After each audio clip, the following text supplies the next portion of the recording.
I actually didn't see the first moves, but it is definitely an interesting position. It's a King's Indian setup. Magnus has chosen a King's Indian setup, which is done a few times lately, actually.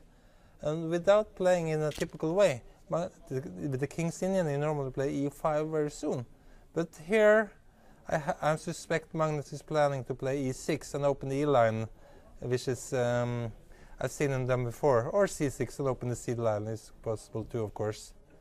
But I would love to see. I think if I may, I just click through the first moves quickly. Bishop g5. Oops. It seems like we're going live. We have to look at the games, go through the games more, probably a little bit later. We're live. Magnus is playing c6. This is I've seen him played like this before, similar ways, and it's an interesting setup actually, because I think this is quite okay for black, I must say, because I learned that I played against Michael Adams many years ago, and then I learned a little about these structures. And black has no weaknesses. It's very hard for white to find the plan. And the bishop pair is not really doing much. The white squared bishop, I don't know what's the ideal square for the bishop on f3, what it really is. And now there are already threats, so perhaps, I'm not sure if it's a threat, but the knight might jump into d3. I don't know if it's doing anything there. But most likely Magnus will follow up with just rook e8, queen b6, maybe a4, and there comes a3, which Magnus probably has to go. Oh, he goes into d3 because he can return via e5. But a3, that was really a quite critical move actually, because if Magnus can play a4 soon, it's hanging on d3 now, but in not much time Magnus will be able to play a4, and that must be tremendous for him. But knight a5, bishop e2, there are tricks here. f4, I think in general what's Mamedyarov's strength is basically dynamic. He's fantastic with in dynamic position. It's not possible to say in his games that we're not talking about squares and general things. It's just about what works in practice. And now he even sends a bishop rook to h3. This is interesting. If Magnus gets mated, it doesn't really matter if there is a weak square on b3. And it looks actually like a quite strong plan to send the queen to f4. And well, it didn't. It was perhaps, I'm not sure if that was possible or not, but queen to f4 was certainly something to think about a couple of moves ago, and sending the queen to h4. But this is, of course, Magnus is this is a real critical position already, because it's live or die for Magnus. He may easily die actually, because he will be mated. Bishop d4 and queen h6, but maybe you can just hold on with bishop g7 after bishop d4. But or you can even, oh, what happened? He took on c5. This is typical Mamedyarov. What's working in practice is the only interesting thing.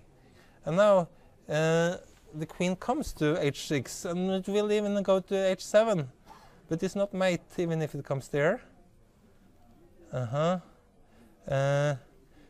thought perhaps you had to take with the pawn to keep the d5 square, but maybe it doesn't matter.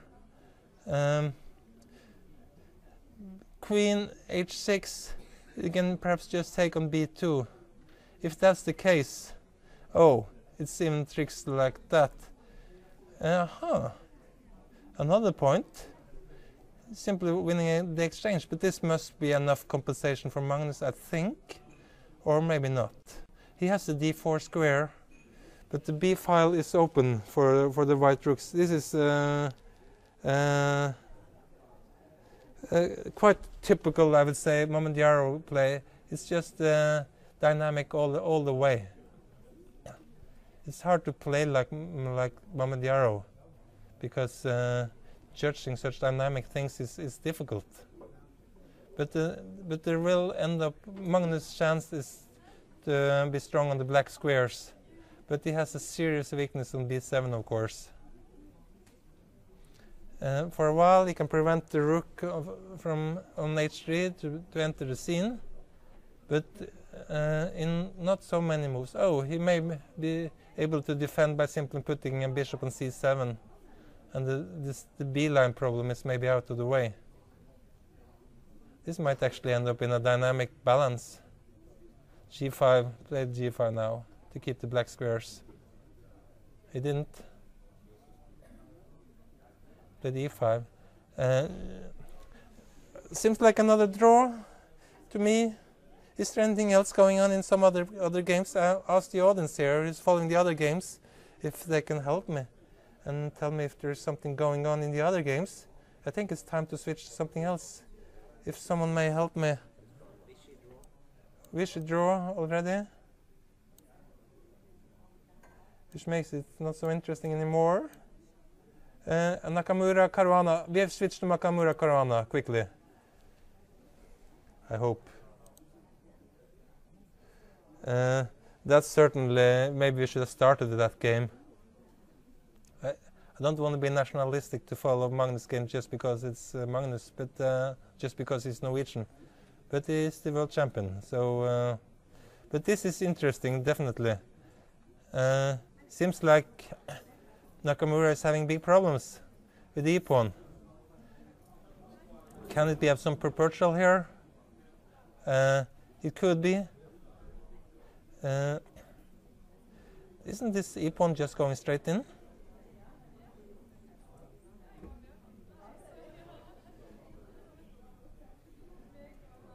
Seems like tricky like always, and it may end up in a draw.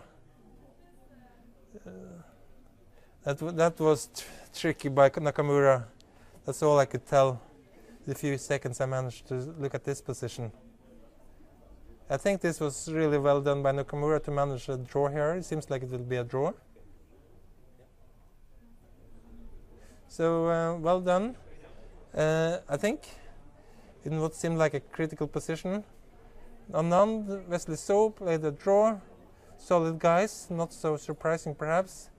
But anyway, it is a bit surprising that, yeah, we have many draws in Blitz actually. But Magnus in the draw. Aronian lost again. This looks really critical. Has he lost his first 2 games? And all games are finished. Not anyone yet. Ding Liren also drew against Shakhriyar Mamedyarov. There's only a bishop left there. And Aronian lost again against Karyakin, which is easily done, of course. Do we have time to have a look at it? The next game starts in 10 minutes, I've heard. But I think we'll use the chance. We have Benedicte Vestreskog, one of the main persons, or perhaps the main person in the organizing committee. It would be lovely if we get a chance to talk to her. She's nodding.